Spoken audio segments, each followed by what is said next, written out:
Evet, herkese merhaba. Bugün Melih abi bizle birlikte nereye geziyoruz abi? Kemeraltı'nın görünmeyen sokakları, yani arka sokakları gidiyoruz. Kemeraltı'nı kemeraltı yapan bilinmeyen sokakları bir dolaşalım bakalım. Şimdi Kemeraltı'nı tabii bilen bilir, bilmeyen için söyleyelim. Burası çok tarihi bir pazar. Evet. Sahile de şöyle abi şeyi de göstereyim ben. Sahile de çok yakın olmasının vermiş olduğu. Tabii deniz bu kadar uzak değildi herhalde, değil mi Bak, Osmanlı zamanında? Hayır. Osmanlı'yı Şimdi boş sana ver, soruyorum, yanlış anlama yani Melih abi. Ben 1760 doğumlu olduğum için şöyle söylüyorum sana. Ha. Benim gençliğimde, çocukluğumda Sağ Kulesi'nin arkası iskeleydi. Evet. Yani vapurla gelenler. Ve şöyle söyleyeyim, ana caddemiz burasıydı, bak şu Sağ Kulesi'nin önüydü. O derece Tabii ki. doldurmuşlar yani. Şimdi bu şekilde olduğu için insanlara kolay bir ulaşım imkanı sanıyordu. Tanıyan bir yer Kemeraltı. Ama biz abi ne yapacağız? Bu arada restorasyon çalışmaları da yapıldı Kemeraltı. Evet, Taşları evet. falan Bayağı böyle değildi. yapıldı. Arnavut kaldırımlar Ama vardı. Kemeraltı özelliğini kaybetmedi. Tek İzmir'de özelliğini kaybetmeyen konakta bir yer diyelim yani. Kemeraltı mazisi çok eskiye dayanıyor. Bence de böyle kalması daha iyidir. Çünkü her yer artık beton bina oldu. Evet Ha, abi. biraz çarpık gelebilir sokaklar ama eski yerleşim bölgesi. Onun da bir güzelliği var. Şimdi şurayı da gösterelim. Evet. Burası giriş kısmı. Şöyle burada bayağı bir iki sene falan çalışma yapıldı bu Evet. kaldırımlar falan için. Daha güzel oldu. Burası her daim akşam 7'ye kadar kalabalık. Yani öyle böyle bir kalabalık değil. Sokaklarının dar olması ve çok farklı yerlerde girip farklı yerlerde çıkıyor olman, değil mi abi? Evet. Bir dehliz, labirent gibi Kemeraltı yani. Şunu hatırlatayım. Şu an gene boş. Neden? Eskiden sırf Kemeraltı vardı, alışveriş yerleri. Semtlerde yoktu. Şimdi her semtte bir alışveriş yerleri var. Tabii ki bayağı bir etkiledi Kemer. Mesela Kemeraltı'na Arife günü gelmen imkansız. Ayakların böyle kesiliyor. Yerden öyle yürüyordun. Ve Abi, ortada... yaşınla ilgili olmasın o? Ama o zaman gençtim daha. Yaşla alakası yok Mahir'cim. Bu arada Ben Mahir kardeşim Buyurun. benim eski bir dostum ve aynı zamanda reisim. neyse abi oralara Hayır, girmiyoruz. Girmiyoruz, tamam. Ben sana reis olarak hitap ediyorum. Şimdi Bazı benim Volkan diye bir arkadaşım var. Şimdi o fesatlanacak reisim dediğim için ona ben bir gönderme yapayım buradan. Volkan'ım bak reisle yan yanaya dikkat et. abi politik mesajları Değil. da. Yok Evet. değil. Biz siyasetle bizim işimiz yok. Şimdi Melih abim mi tabii anlatmam lazım. Melih abim İzmir'in çok eskilerinden. Yerlisi ya. Doğma. Doğma büyüme. Ha doğma büyüme Girit Tabii. ama Girit göçmenisiniz Yani. değil mi abi? Dedeler oradan gelmiş. Dedeler Girit'ten gelmiş. Bu arada şu arayı da göstereyim Evet. abi şöyle. Arkadaşlar böyle çok ara pasaj şeyi geçtik mi biz? Restore edilmiş bir yer vardı burada. Abi, Oraya çoğu daha yerler- gelmedik herhalde. Mesela bak burası da restore edildi. Şu sol tarafta. Şimdi yeni bayağı restorasyon çalışmalarında bir hızlanma var abi gördüğüm kadarıyla. Şeyde de görüyorum ben onu. Mesela bizim geçen de Kemal'le gezdik. Evet. Küçük Yalı'da da bayağı restore edilmeye başlanan yerler vardı.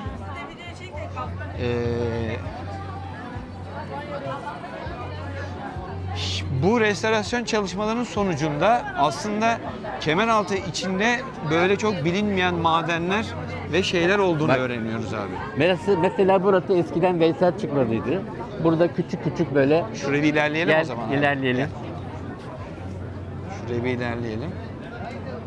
Burası Veysel Çıkmazı. Küçük küçük burada eski meyhaneler vardı böyle. Tek tek küçülü böyle. Ama maalesef şimdi onlardan eser yok. Şimdi Yani- her yer kıyafet ve Yani bu alkol derken yanlış anlaşılma. Sadece buranın o güzelliğini anlatmak istedim yani. şey yarım kaldı abi. Melih abim buranın her yerini bilir ve kendisi de yıllarca değil mi taksi Tabii. Taksi dolmuş dolmuş bayağı bir. çalıştığı için bütün sokaklarını, tarihini, geçmişini, yaşanmışlıkları senden daha iyi kimsenin bileceğini Çocukluğum sanmıyorum kemer ben. altında geçti benim. Yani çıraklık dönemim falan. Burada ben 9 yaşında başladım hayatla mücadele etmeye. Ve bak mesela bu şu an gittiğimiz yer herkesin Evet. bildiği bir yer olduğunu düşünmüyorum abi ben. Şu Bak an şimdi yani. buradan girdik mi hemen Kemeraltı'nın arka caminin oraya çıkacağız. Girelim abi. Burada da ufak ufak kıyafetçiler, kuyumcular, takıcılar falan var. Sen abi şöyle bir soluma geçsene Evet. ya. Buradan daha Tamam, iyi görüneceksin tamam, gibi geliyor aynen. sanki. Bak Hı hı. burası daha iyi mi? Tabii arkadaşlar bizde hani acemilik de var. Bir de şöyle bir şey, onu da hemen söyleyelim. Hiçbir kurgu yok, kesintisiz çekim. Yani Daha tabii ki. önce Çalışılmış bir şey yok. çalışılmış ya da herhangi bir şekilde metin üzerinde çalıştık mı abi? Yok, sadece buluştuk ve Şu an her kaydı şey açtık, yola çıktık. doğaçlama Aynen. bir şekilde Zaten ilerliyor. güzelliği de burada yani. Önceden çalışıp da şöyle şurada yapacaksın. Aynen. Yok. Hatalarımız da. Neyle karşılaşacağımızı da bilmiyoruz abi. İşte Biz... bak burada da küçük küçük dükkanlar var, kuyumcular var. Evet şöyle bir Evet. Bu Patac'ın bir giriş çıkışı işte. burayı da Evet. Kuyumcular Çarşısı diye mi geçiyor? Öyle abi burası? geçiyor.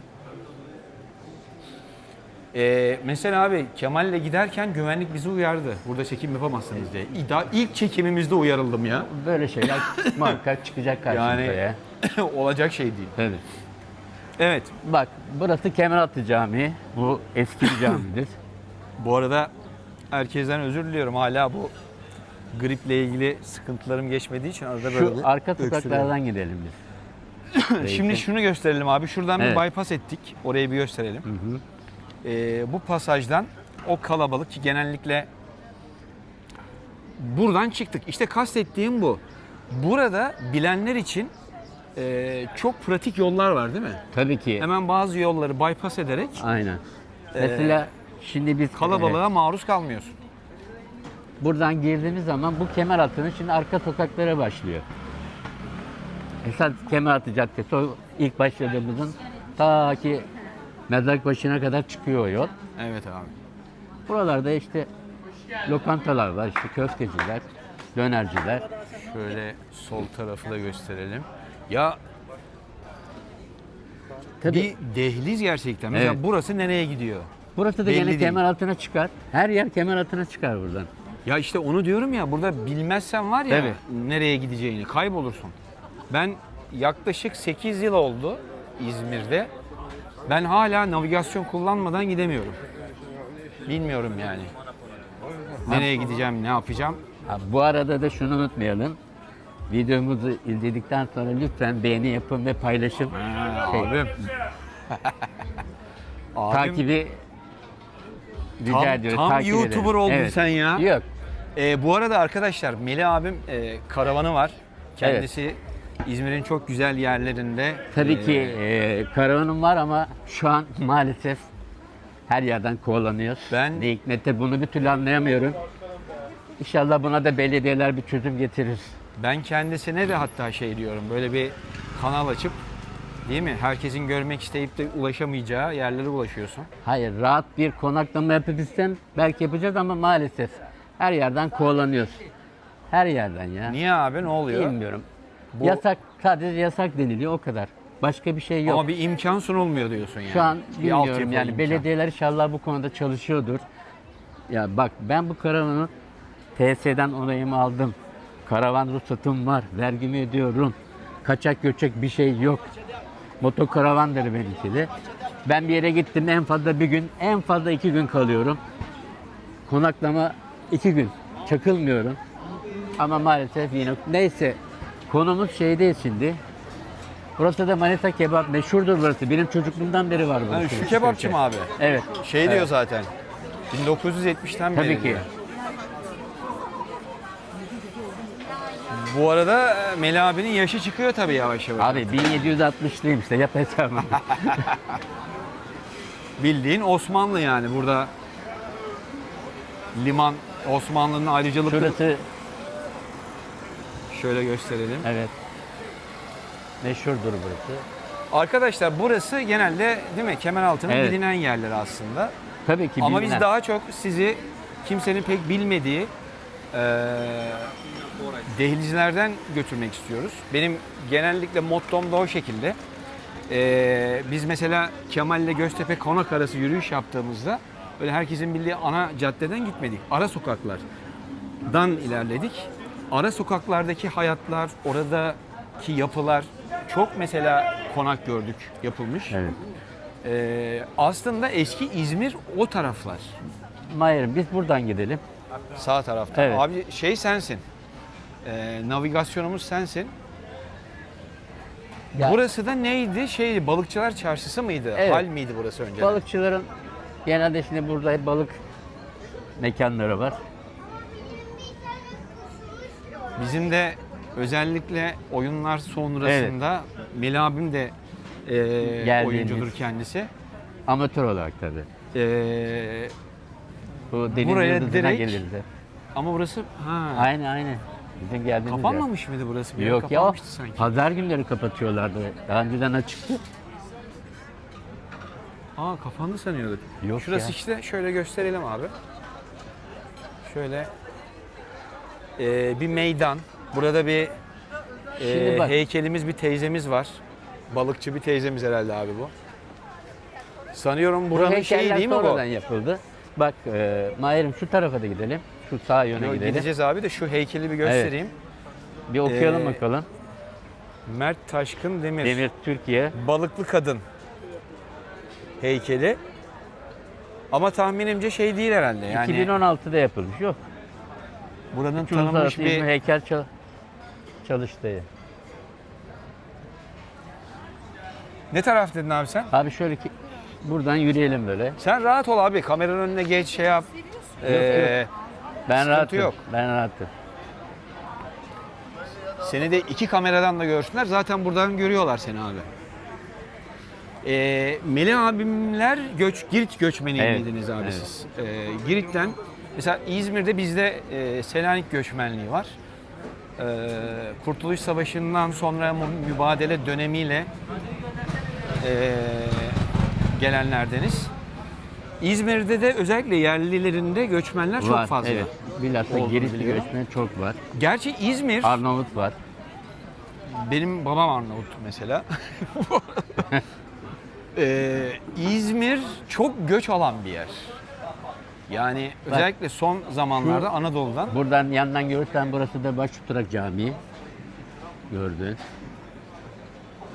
O demin geçtiğimiz cami değil mi burası? Değil. O Kemeraltı Camii'ydi. Bu Başoturak Camii. Ha. Benim de çalıştığım mekan çocukluğumun geçtiği yer buralar işte. Melih abiler burada marangoz muydunuz Evet, abi? dayımlar Dükkanları marangozdu. vardı. Ben de yanlarında çırak Peki olarak. ne oldu abi, o marangozlar değiştirdi Abi, herhalde. burada eskiden hep zaten ya buraları. Ha? İş yerleriydi yani atölye, imalatlar. Ama hiç yok şu an. Hayır, hepsi şu an buradan kalktı. Karabağlar tarafına, Kıtık tarafına.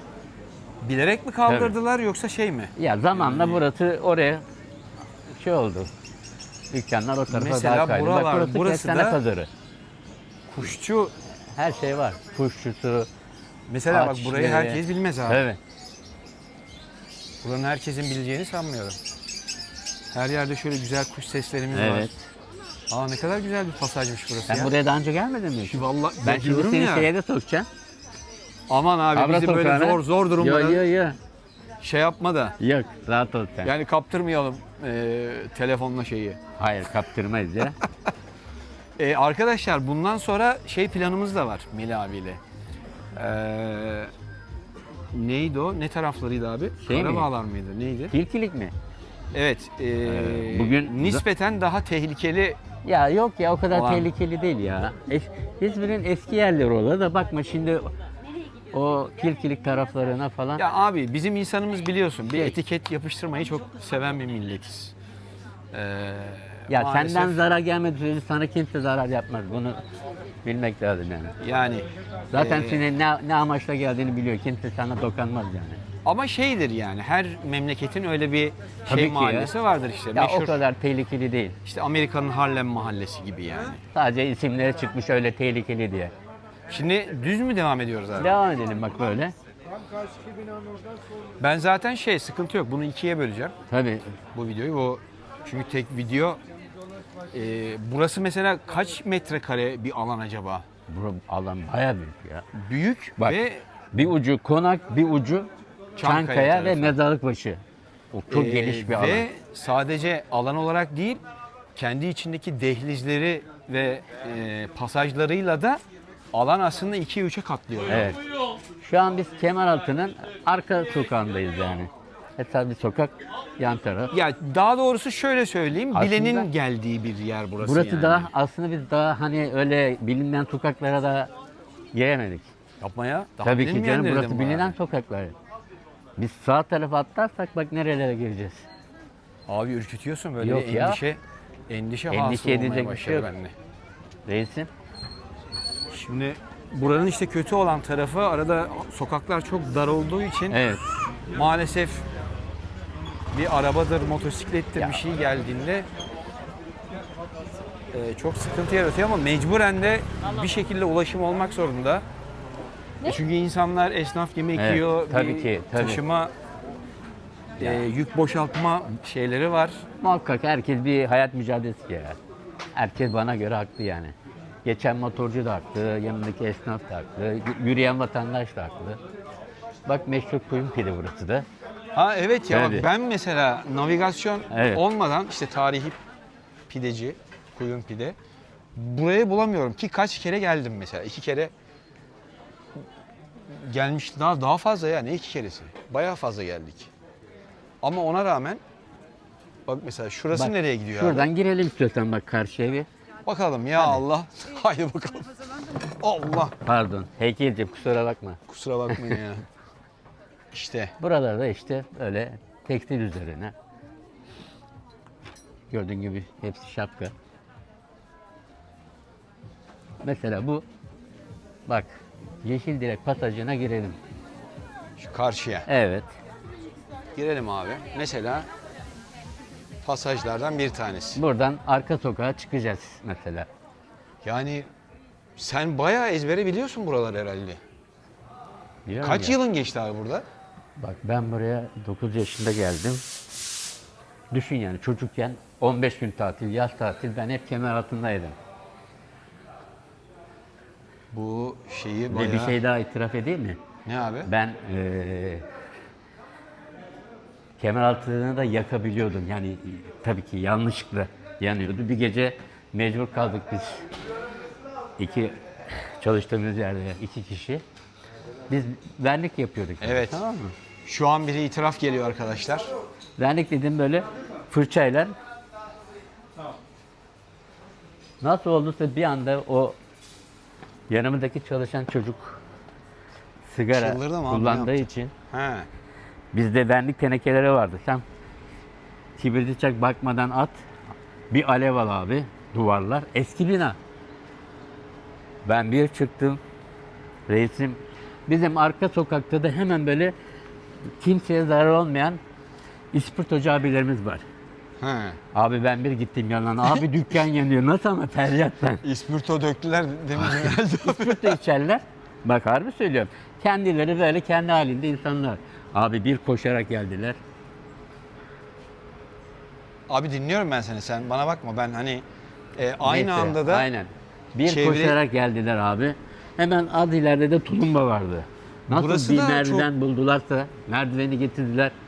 Tulumbadan su çekiyor. Ben de uzanıyorum merdivene. Abiye veriyorum oradaki o ispirtocu abiye. yaş kaç abi?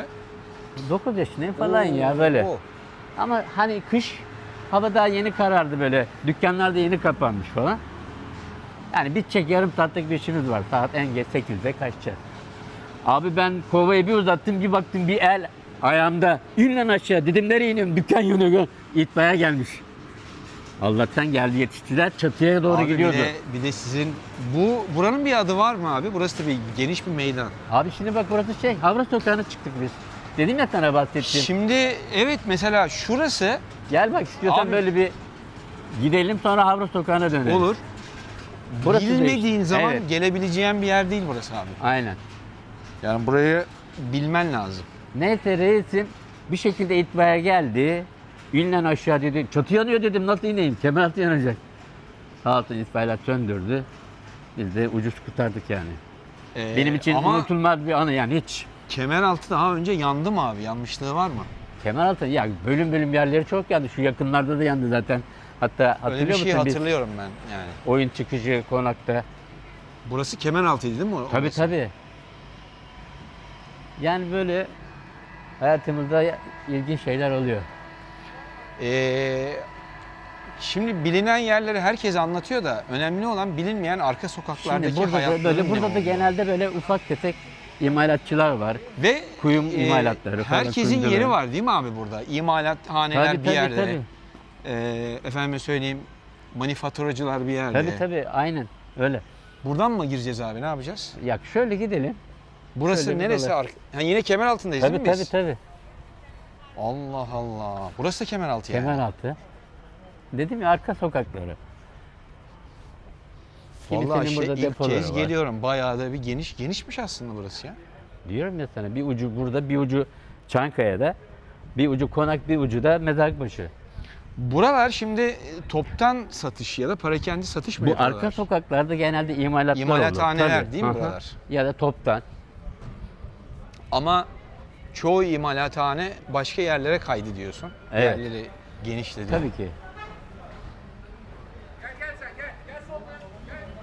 Meşhur diplomalı pilavcılar. Yürü. Evet. Sokak lezzetleri biliyorsun meşhurdur her yer. Evet, İzmir'in özellikle sokak lezzetleri gerçekten çok meşhur. Burası Ee, burası da şey İki Çeşmelik Caddesi. ha arka tarafa Evet, çıktı. İki Çeşmelik burası. Ha işte bunu kastediyorum. Aha, bakın buradan İki Çeşmelik'e çıktık mesela. Bak burada ve her yerden girebilirsin Kemeraltı'na. İşte Yürüyerek çok yani. enteresan bir Evet. şekilde bir caddeden giriyorsun. Lan diyorsun burası ne olabilir ki falan. Kemeraltı'na bağlanıyor orası. Ya yeter ki biliyorsan Ee, her yerden girip çıkabilirsin Abi Kemeraltı'na. biliyorsan da burası bildiğim böyle labirent olduğu için Evet. bulmaca çözmek gibi geliyor. Yani çok eski olman lazım. Hatta buralarda esnaf olarak çalışmış olman Tabii lazım ki. diye düşünüyorum. Ancak işte o yüzden de Melih abiyle geziyoruz. Yoksa ben Şu- geçsem burada yanmıştım yani. Kim bilir son Gel, durak şu neresiydi? dar yerden bir geçelim. Buradan da tekrar buradan da Kemeraltı'na gireriz.